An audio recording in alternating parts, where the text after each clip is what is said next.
Alex, professor, excluindo os fundos imobiliários, sua preferência para FIAGRO ou FIINFRA? Gestão é essencial em fundo mais recente? Então, putz, Alex, eu não sei responder se é a minha preferência do FIAGRO ou do FIINFRA. Eu fico feliz com os dois, sou entusiasta dos dois, e a gestão é super, super, super importante. Eu acho o seguinte, no mundo da infraestrutura, a gente tem mais gente com experiência neste mercado, tá? Mais gente experiente em comprar crédito privado, comprar debênture de empresas de infraestrutura. Então, eu acho que como esse é um mercado maior e mais antigo, tem mais gestor que conhece este mercado, que tem experiência nesse mercado, do que gestores de FIAGRO com experiência no agro. E por mais que ele tenha experiência no agro, o próprio mercado agro está aprendendo a tomar este crédito que não é com o Banco do Brasil, que não é com o Rabobank, que não é aquele crédito que ele estava habituado nos últimos 500 anos nesse país. Então, existe mais experiência de vida no mercado de debêntures estruturados do que no mercado do agro dos dois lados, tá? No entanto, o que os gestores de FIINFRA ainda não têm experiência? Em gerir FIINFRA. Os caras têm experiência em gerir fundo de renda fixa de crédito privado, os antigos fundos 555. Que, cara, não tem assembleia, não aparece nenhum cotista, ninguém vai votar nada, ninguém nem quer saber, nem sabe qual que é o site, o endereço do RI, não tem participação do cotista. Ponto. As cotas não eram negociadas em bolsa, tem aporte, tem resgate. O cotista ele não se comunica, ele resgata, se ele está descontente, né? E não tem distribuição de rendimento. Então, todo gestor de fundo, evidentemente, tem capacidade para isso e tem que fazer gestão do caixa do fundo. Mas o cara que nunca fez gestão de um fundo imobiliário, ou de um FIINFRA ou de um FIAGRO, ele faz gestão do caixa do fundo dele, sempre fez, mas ele nunca teve que fazer, de ter que ter uma linha dessa gestão de caixa, que é a obrigação de distribuir rendimento todos os meses. Ele nunca lidou com isso. Então não tem experiência nisso, certo? Tem experiência em comprar debêntures, sabe analisar risco? Tem. Mas tem experiência em gerir um fundo listado em bolsa, que tem que distribuir rendimento todos os meses e que os cotistas vão participar e vão infernizar, no bom sentido, a vida do gestor? Não tem experiência nisso. Então, todo mundo, tanto no FIAGRO quanto no FIINFRA, todo mundo vai passar por uma curva de aprendizado que o mercado de fundo imobiliário já passou. Não é que chegamos no estado da arte, todos os gestores de fundos imobiliários são ótimos, excelentes, entendem tudo de imóvel. Não. Até porque, como é da nossa natureza querer ser desbravador, a hora que o gestor entendeu de shopping, entendeu de galpão, entendeu de escritório, aí o que ele vai fazer? Ele começa a ir para outros setores. Então vamos investir em data center, vamos investir no residencial para renda, vamos investir em papel de multipropriedade, né? Lógico, então sempre tem um aprendizado para acontecer, mesmo nos mercados consolidados, e a gente está sempre indo atrás de outros mercados novos. Mas principalmente como lida com o dia a dia de um fundo listado em bolsa que distribui todos os meses e que o cotista é muito participativo, o gestor de fundo imobiliário já tem essa experiência. FIAGRO e FIINFRA vão ter que lidar com essa experiência sim. Faz diferença na gestão? Faz diferença na gestão? Isso faz, claro que faz diferença. Então tem essa curva de aprendizado para os dois, tá? Eu não teria um preferido, eu tenho interesse em colocar os dois para diversificar o meu portfólio.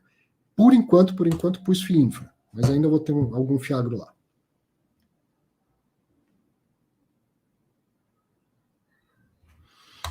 Bruno pergunta aqui, o André talvez já tenha até respondido isso no chat.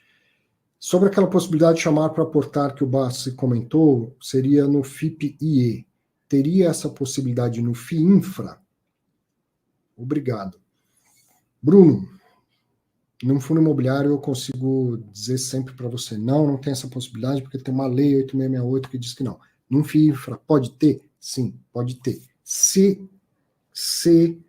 o regulamento permitir a alavancagem, certo? Porque se um fundo não alavanca, ele não vai ficar com patrimônio líquido negativo, ok? Você tem R$100 e compra R$100 em produtos no supermercado e não prestou atenção na data de validade, todos os produtos venceram. O que você perdeu? R$100, você não perdeu 110, 120, 130, certo? Agora, você tinha R$100, pegou 200 emprestado com o vizinho, foi lá, comprou R$300 em produtos no supermercado e todos eles venceram. Você não tem mais os produtos e tem que devolver 200 para o vizinho. Você quebrou, você ficou insolvente, ok? Então, pode um fundo de investimento de renda fixa ficar insolvente? Pode, se o regulamento permitir alavancagem e se o gestor alavancar pra caramba.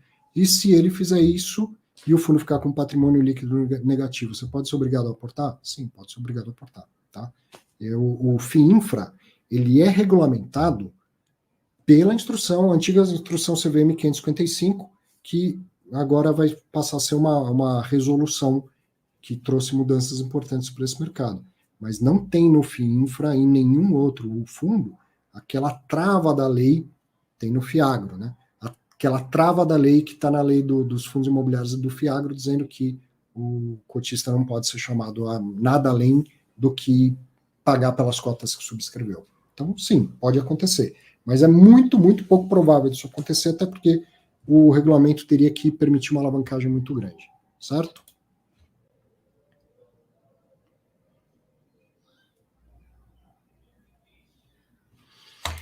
O André, acho que devia estar falando disso, e disse que tem uma novidade, que a CVM na prática inverteu o default da lei. Então, a partir de umas semanas para cá, esse risco desapareceu.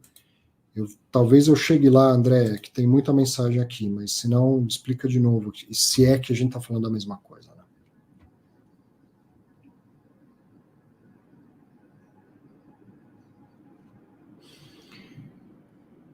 Estou vendo aqui uma dúvida da Giana. Algumas pessoas com conhecimento mais profundo em fundos imobiliários têm uma previsão de uma crise logística por problemas de crédito dos varejistas e muitos galpões sendo construídos. Jana, ciclos, mercados, os varejistas ocuparam bastante espaço de outros inquilinos, né? Não é só varejo que precisa de galpão. E aí o varejista vai passar por um problema, vai diminuir, vai devolver espaço? Vai, mas algum outro setor da indústria ou da economia acaba ocupando os espaços. Né? Diversificação sempre, inclusive, do próprio gestor.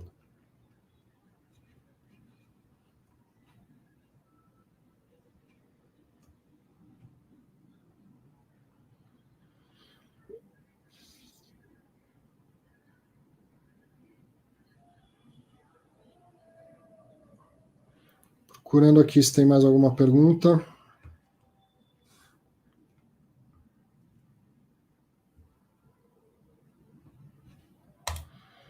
Considerando que o Brasil é um país que historicamente predomina o juro alto, contratação de CRIs, a CDI ou IPCA mais 10 ou mais, não é assinar um futuro problema de inadimplência? Bruno, na minha opinião é. Na minha opinião é. Por isso que eu, não, para o meu perfil de investidor, não me interesso por high yield. Fundo imobiliário, fundo de renda fixa, crédito privado, é high yield. Seja feliz quem quiser investir, eu não tenho interesse em investir nesse tipo de coisa. Para o meu perfil, na minha idade, na minha circunstância de vida e tudo mais. Tem gente que não, olha e adora ver rentabilidades altas, mas eu concordo com você, IPCA mais 10, CDI mais 10 é impagável. O sujeito conseguir pagar 1 ano, 2 anos, 3 anos, mas ele não vai conseguir chegar até o final dessa dívida. É impagável, na minha opinião, é impagável. Concordo com você. Cara, quando os juros estavam a 2%, mas pelo histórico do Brasil, não deveriam ter cautela? Celso, sim, tem que ter cautela, não tem a menor dúvida. Não, a gente não pode esperar que um gestor profissional de qualquer tipo de fundo fale, putz, vai ser 2% para sempre, vai ser juro baixo para sempre. Sim, tem que ter cautela. De qualquer maneira, o que quem estava alavancando precisava? Manter um período de emissão de cotas. Eu acho que é isso que ninguém estava esperando que fosse acontecer, de fechar essa janela de uma maneira tão súbita e por tanto tempo, né? Mas sim, não é de se... Veja, se o gestor alavancou e está tendo problema, beleza, alavancou 10, 20, 30%, está tendo problema. Se tivesse dando certo, a maioria das pessoas estaria aplaudindo o gestor, então também não é hora de ficar atacando pedra em quem tentou e deu errado. Mas o que sempre é uma oportunidade de a gente aprender nos momentos de crise, tentar diferenciar um gestor melhor de um gestor pior.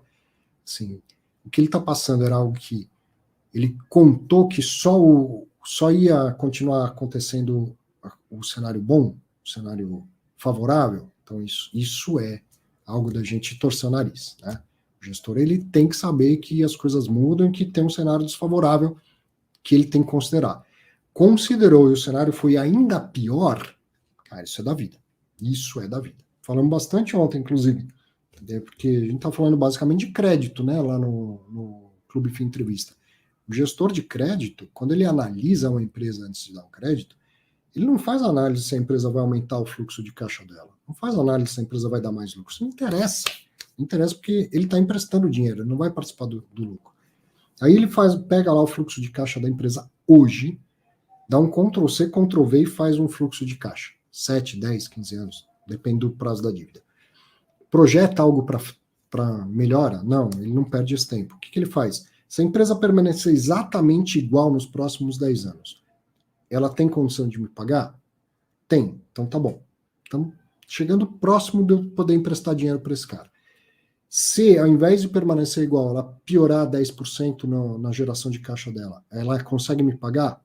Consegue. Então tá bom. Mais um pontinho provável de eu emprestar dinheiro para esse cara. Se piorar 20%, consegue me pagar? Consegue. Então tá bom. Se piorar 30% a geração de caixa, consegue me pagar? Consegue. Então tá bom, vamos emprestar. Aí vem uma crise, o juro sobe, então não sei o quê, e a geração de caixa da empresa cai 50%. Você vai falar, esse gestor aí, ó, esse gestor foi imprudente. Não, não foi. Não foi. Também não dá para. Ele tem que gerir, ele tem que emprestar dinheiro, ele tem que fazer o dinheiro girar, né? Ele tem que buscar o retorno.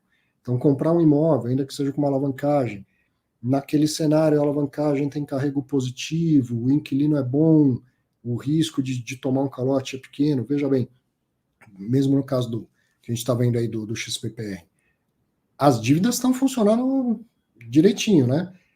Mas a regra assim que encaixou no fundo imobiliário, o inquilino, o que o inquilino paga, pode ser usado para pagar os juros da dívida. Agora, o principal, só com venda de imóveis ou novas emissões. E aí teve uma piora tão rápida no mercado que ninguém está conseguindo fazer emissão em fundo de tijolo. Então, é isso que a gente tem que pesar, tá? Agora, então, o gestor tomou decisões achando que o cenário bom ia ser bom para sempre, então não é bom gestor. O gestor, óbvio que ele sabia que o cenário não seria bom para sempre, mas a coisa piorou de tal maneira que superou até o pior cenário que ele colocou para fazer a gestão dele. Aí acho que é da gente entender que também é da vida, né? Se a gente tivesse no lugar desse gestor, estaria passando pelo mesmo problema.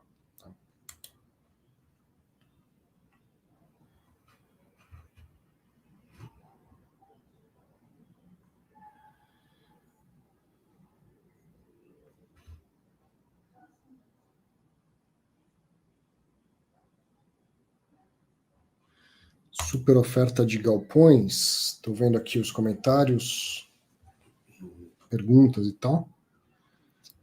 Olha, teve o Clube FI Real Estate Reports. Eu que não curto o nome em inglês, também não curto o nome desse vídeo. Mas enfim, não gosto do nome, tá? Mas o conteúdo é sensacional e é sempre com o Giancarlo da Sila mostrando lá dados, né, que ele compila muito bem. Além disso, tem várias consultorias que vocês conhecem, porque eu faço questão de entrevistar todas, divulgando os relatórios. Super oferta mesmo de galpão não está acontecendo, né? Tem uma oferta grande, mas a absorção continua dando conta dela. Agora, vai ficar para sempre na fase boa? Não vai. Em algum momento, a oferta vai ser maior do que o mercado é capaz de absorver e vai começar a aumentar a vacância. Então, não é algo, Giana e quem mais está comentando, que me preocupe. Não é. Não é. É o ciclo, tá? O que eu não fiz foi me empolgar no passado. É só isso, tá?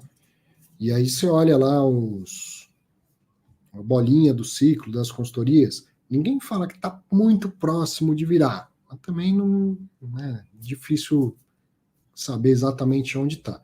Mas tem pouco tempo a mais nesses bons ciclos aí do mercado de galpões. É lógico que, como todos os cenários, todos os mercados, vai vir uma fase mais difícil em que a vacância vai aumentar, uma hora vai ter mais entrega do que o mercado absorve, ou o mercado nem tem mais entrega, mas o mercado devolve, né? E a absorção ela fica negativa novamente. Então, qual mercado está mais próximo disso? O mercado de galpões ou o mercado de escritórios? O mercado de galpões.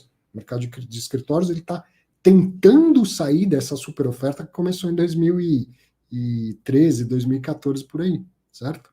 Então, ele está lá para mudar de faixa e começar a chegar na fase boa. O mercado de galpões, pelo motivo A, B ou C, mas ele, principalmente pelos efeitos da pandemia, ele foi impulsionado e, como tudo, ele vai virar também de fase de ciclo e vai vir uma fase pior. É preocupante? Não, não é preocupante porque é impossível evitar isso, né? Só o negócio é a gente evitar a euforia de falar, não, galpão vai sempre bem, então não vou concentrar em galpão. Aí não. Manuel perguntando como faz para declarar no imposto de renda o ETF IVVB11. Um ETF como outro qualquer, o IVVB11, inclusive, ele é um ETF brasileiro, né?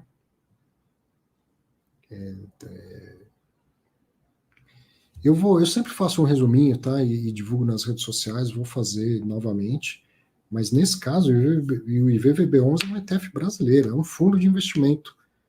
Vai ser 7 barra alguma coisa e você declara as cotas. Praticamente como se fosse um fundo imobiliário, só não vai ser exatamente o mesmo número. Fundo imobiliário é 7, 3, e aí você coloca o número de cotas. O ETF vai ser 7, depois o outro número vai ser um outro diferente. Mas eu vou, como sempre faço, vou publicar alguns resuminhos que vão facilitar isso, tá? E VVB11 é brasileiro, né? Então é como declarar o BOVA11 ou qualquer outro.